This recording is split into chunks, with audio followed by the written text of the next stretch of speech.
Seven किया जाता है, शराब का सेवन किया जाता है, वो घर अति शीघ्र नष्ट हो जाता है, गर्त में चला जाता है। इसलिए मदिरा पीने वाले भाइयों से निवेदन है, कोई भी हो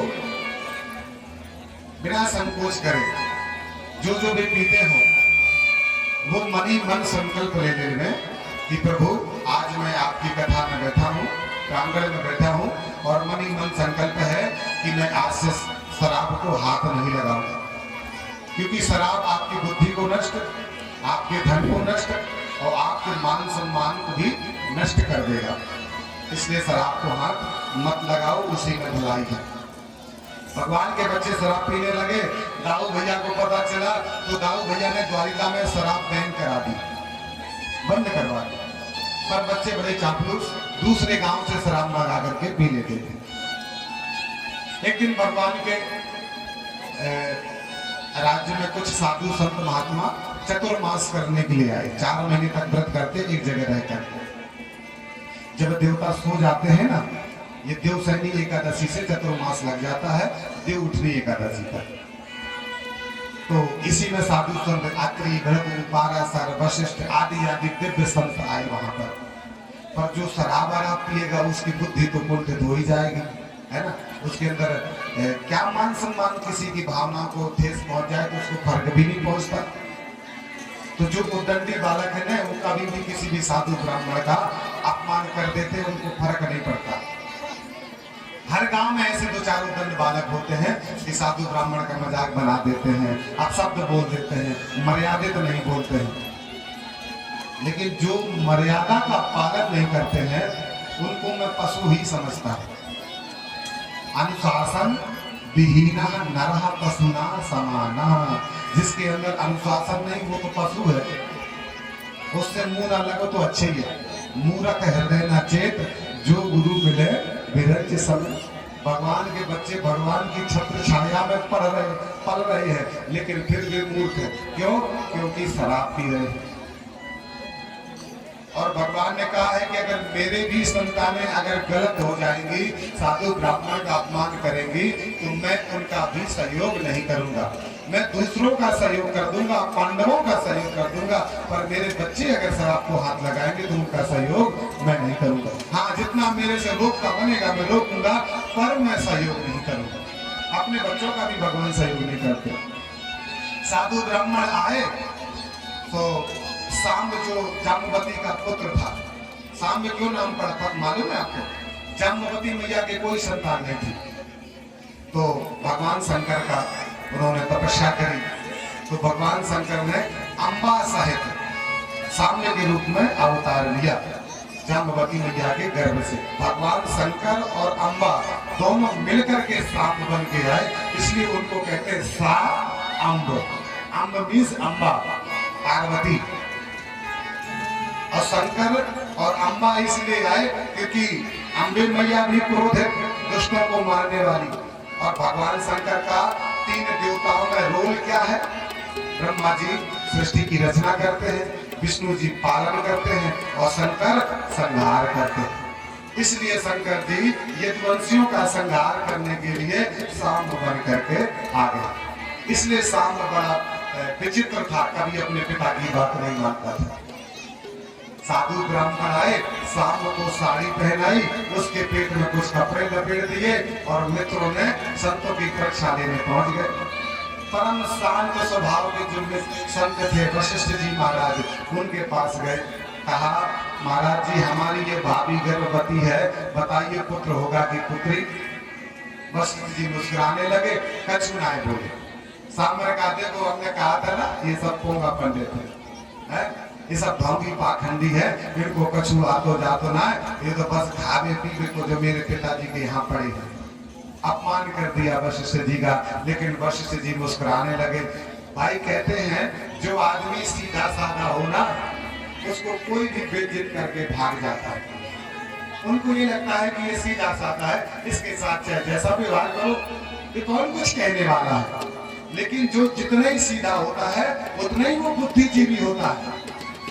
आप आप अगर उसके साथ में दुर्व्यवहार करेंगे, छल कपट करेंगे, तो वो कहेगा तो कुछ नहीं, पर मन ही मन भाप लेगा कि ये व्यक्ति मेरे लिए सही नहीं है और अपने जीवन से उसको अलग कर देगा।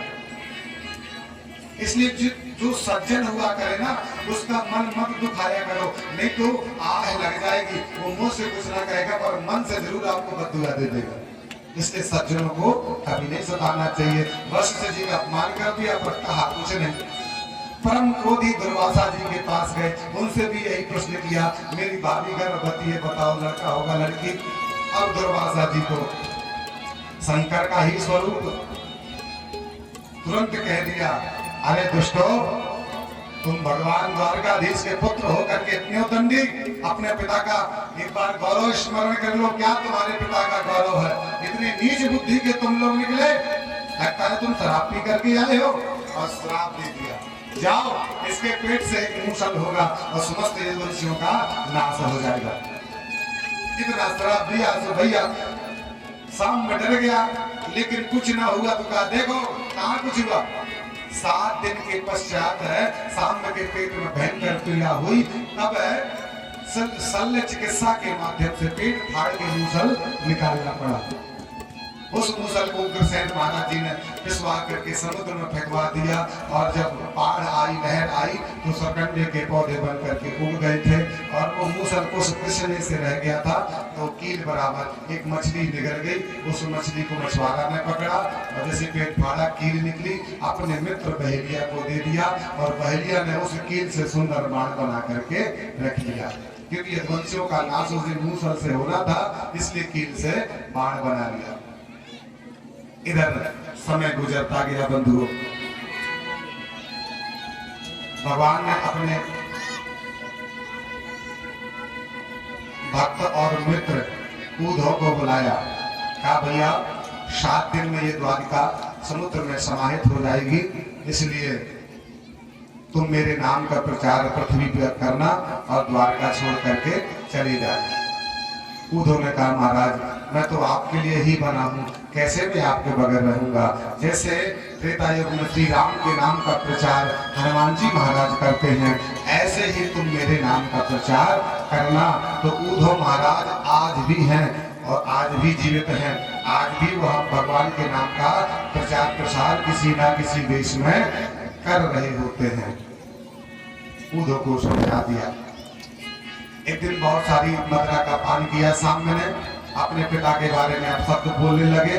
दाऊ भैया से सहन नहीं हुआ, तो सामने को एक थप्पड़ मार दिया। थप्पड़ मारा तो अब्दुल अब सबरे बच्चे आगे कन्हैया को मारने दौड़े। सब दाऊ के होते हुए कन्हैया को कोई कुछ कर पाता, तो भैया अपने ही हाथों से अपने बच्चों को मार दिया भगवान ने। देखते देखते 56 करोड़ यदुवंशी काल के गाल में समाहित हो गए। जितने लोगों ने सांब का साथ दिया सब काल के गाल में समाहित हो गए। और भगवान को बड़ा दुख हुआ कि मेरे ही आंखों के सामने मेरे बच्चे काल के गाल में चले गए। तो एक वृक्ष के नीचे लेट गए हैं और बाएं पैर में दाहिना पैर चढ़ा करके लेट गए। उनके दाहिने पैर में एक बदम थी और ऐसे चमक रही थी जैसे किसी मृग की आंख हो। उसी समय एक जरा नाम का बहेलिया शिकार खेलने आया और भगवान के पद्म को आग समझ करके बाण छोड़ दिया। जैसे भगवान के पैर में लगा, भगवान के मुख से आवाज निकली, बहेलिया पहुंचा है तो रोने लगा, गिड़गिड़ाने लगा, भगवान से क्षमा याचना मांगने लगा। भगवान ने कहा जो भी होता है सब मेरी इच्छा से होता है। त्रेता युग में मैंने तुमको छिप करके मारा था जब तुम बाली रूप में थे, और इस युग में तुमने अपना बदला ले लिया, इसलिए तुम रो नहीं, ना चिंता करो, ना पश्चाताप। जाओ मैं तुमको अपना धाम देता हूँ। और उस जरा नाम के बहेलिया को भगवान ने वैकुंठ धाम दे दिया है। इतने में अर्जुन आए, अर्जुन को बताया भैया जब मैं चला जाऊंगा तो मेरी जो पत्नी है, बच्चे हैं, बहुएं हैं, सबको इधर से ले आ जाना, क्योंकि ये 7 दिन में द्वारिका डूब जाएगी। भगवान का शरीर प्राण छूटा और भागवत जी में समाहित हो गए। इसलिए साधु संतों का कहना है कि जो भागवत जी हैं ये बांके बिहारी का ही स्वरूप है। जिस प्रकार बांके बिहारी आपके सामने मूर्ति रूप में विराजमान है, ऐसे ही भागवत जी शब्द ब्रह्म के रूप में है। जिस समय द्वापर में भगवान थे, उस समय अपनी वाणी से और अपने शस्त्रों से धर्म की रक्षा करी, और कलयुग में भगवान अपने शब्दों से धर्म की रक्षा कर रहे हैं।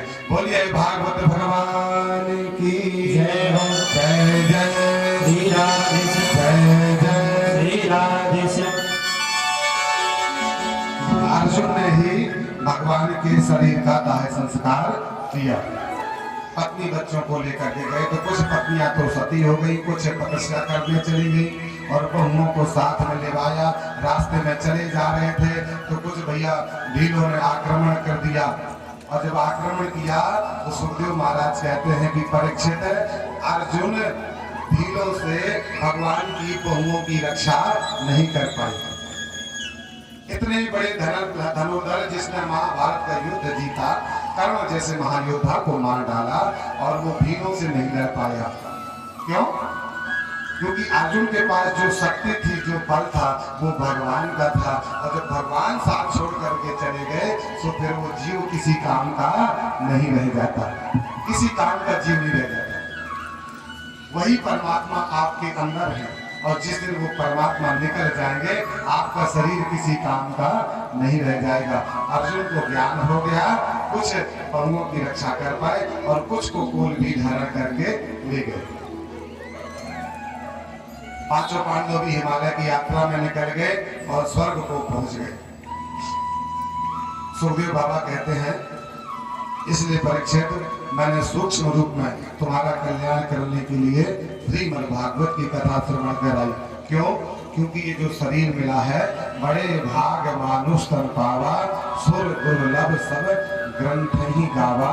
बड़े भाग्य से ये शरीर मिला है, और केवल ये शरीर से ही हम प्रभु को प्राप्त कर सकते हैं। अन्य योनियों में भगवान को प्राप्त करना संभव है ही नहीं। स्वर्ग में जो ताला लटक रहा है, वो मानव रूपी चाबी से ही खुलता है। इसलिए इस चाबी को दुरुपयोग मत करो, इसको वेस्ट मत करो। ये बार बार मानव रूपी, क्योंकि साधन धाम मोक्ष कर द्वारा पाई न जई परलोक सवार। ये शरीर मिला है, ये ही एक साधन है जिससे हम भगवान की प्राप्ति कर सकते हैं। इसलिए परीक्षित, तुमको मैंने दक्ष चित्त होकर के श्रीमद् भागवत की कथा श्रवण कराई है, और जीवन में कथा का लाभ वही ले पाता है जो मनुष्य गुरु धारण करते हैं। क्योंकि भागवत जी में 24 गुरु बताए गए हैं। दत्तात्रेय जी ने 24 गुरु बनाए हैं, लेकिन ये गुरु जितने भी हैं सब शिक्षा गुरु हैं। दीक्षा गुरु केवल एक होता है, और शिक्षा गुरु अनेक हो सकते हैं। कानों में जो मंत्र दिया जाता है, वो गुरु केवल एक हो सकता है, लेकिन ज्ञान आप किसी से भी ले सकते हो। शिक्षा गुरु चाहे किसी को भी बना सकते हो। सो दत्तात्रेय जी ने 24 गुरु बनाए हैं भागवत जी में। इसलिए प्रत्येक व्यक्ति को गुरु बनाना चाहिए। बचपन में ही गुरु बन जाए तो अच्छी बात है। बचपन से हमारा जीवन गुरु की देख रेख में बीतने लग जाएगा, और पूरे हो गए तब गुरु बनाया, क्या मतलब?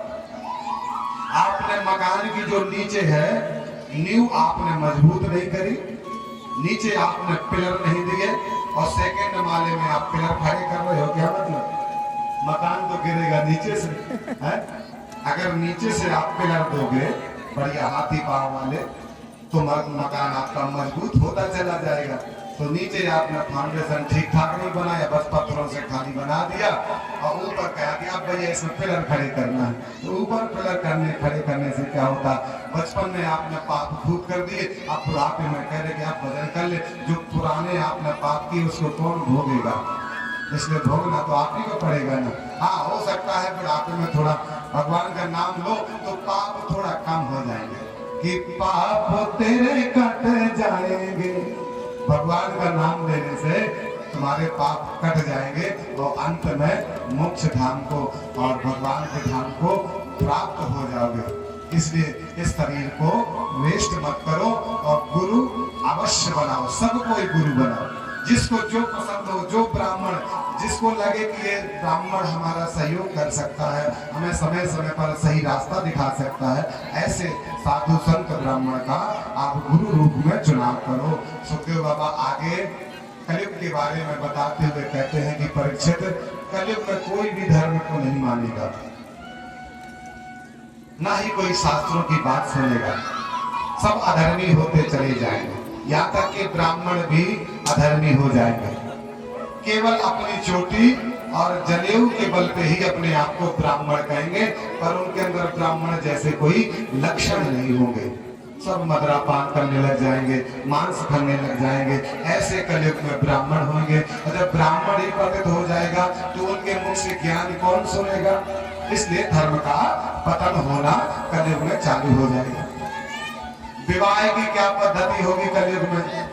एक दूसरे को पसंद करेंगे और लेकर के भाग जाएंगे, यही विवाह की कलयुग में पद्धति होगी। इसलिए आज के जो नव युवक हैं और युवतियां हैं, इनसे मैं हाथ जोड़ के निवेदन करूं, माता पिता जहां आपका विवाह पक्का करे वहीं आप विवाह करिए। क्योंकि माता पिता भले ही आपके जैसे ज्ञानी ना हो, आपके जैसे पढ़े लिखे ना हो, लेकिन उन्होंने अपने जीवन में कुछ तजुर्बा हासिल किया है, अनुभव हासिल किया है, तो वो अपने अनुभव से ही किसी लड़के को पसंद करेंगे। इसलिए माता पिता के कहे अनुसार ही आप लोग विवाह करना, उसी को वैदिक विवाह कहते हैं। आज आपने लड़के को पसंद कर लिया और भाग गई दिल्ली, वहीं किसी कंपनी में काम करके और रहने लग गई। एक साल के अंदर झगड़ा बगड़ा होने लगा और मम्मी से फोन करके कहा, मम्मी आपने सही कहा था, वो लड़का ठीक ना है। अब क्या होता है ठीक ना है? पहले जब माता राम पिताजी रोकते रहे सो माने नहीं, आप कहते वो लड़का ठीक नहीं, दारू पीता है, मारता है, मम्मी अब मैं आना चाहती हूँ। पहले तो तुमने इधर से पहुंच रही, अब आना चाहती हूँ, मतलब क्या होगा? इसलिए लड़का लड़कियां दोनों से निवेदन है कि भागने वाला जो सिस्टम है ना, ये बहुत गंदा है। आपके माता पिता के इज्जत को सब नीलाम कर देता है। इसलिए एक बार जब भी कोई गलत काम करने का मन बने तो मम्मी पापा की तरफ देख लेना कि उनके ऊपर क्या बीतेगी। ठीक है? 9 महीने तक जिसने कोख में रखा, 18 साल तक जिसने पाला पोसा, पढ़ाया लिखाया और लात मार के भाग जाते हो, क्या माता पिता के घर को धर्मशाला समझ लिया? बोलो, जो माता पिता का घर है वो धर्मशाला है? दिखाया, मौज उड़ाया, भाग गए दूसरे के साथ है? अरे जिसने आपको जन्म दिया, अपने खून से सींचा, बाप पे विश्वास नहीं, और दूसरा लड़का आ गए और फोन में मीठी मीठी बातें कर दी, सो चले गई मटक के, तुरंत विश्वास, चाहे बाद में चाहे काट डाले, है ना? ऐसी तो आजकल अखबार में टीवी में खबर आओ कि फलानी मर गई, ढिकानी मर गई, ऐसी तो हाल हो रही जब अपने माता पिता को दिल दुखा हो। तो निवेदन है, ये भागा भूमि वालों से तुम बंद करो, जीवन भर कष्ट रहो। लव मैरिज 99% फेलियर है, ये समझ लेना। क्यों? क्योंकि लव मैरिज में मर्यादा का हनन हो जाता है, आपस में मर्यादा नहीं रह जाती, और जहाँ मर्यादा नहीं वो रिश्ता चलता भी नहीं। तो कागज का रिश्ता बनाओ, कागज में ही समाप्त हो जाता है। तो ध्यान देना, बच्चियों को बुरा लग जाए तो लग जाए, लेकिन मैं समझाऊंगा वही बात। किसी के मन में खोचर पैर चल रही हो, फोन में सोआ से डिलीट कर दे मोबाइल, ध्यान दे, उनका फोन लग जा तो लग जा। काहे तुमने कहे फोन बंद कर दो? अरे यार गुरु जी रोकते कथा में, तो गुरु जी का नाम भैया फरमाद है, अपने मन से सोच रहे, ठीक है? हाँ, तो तुम्हारी भलाई के लिए हम समझा रहे। गांव में जो लोग ज्यादा हो रहा, भराने की बहु भग गई, ढिकाने को लड़का भगो, ढिकाने की बिटिया भग गई, बेचारे ते माता ही अब तक कभी लगाए ये करेगी, हमें बिटिया लौटा दे, हम लड़का लौटा दे, और खाओ मौज उड़ाओ, भाग गए, तो बहुत बुरी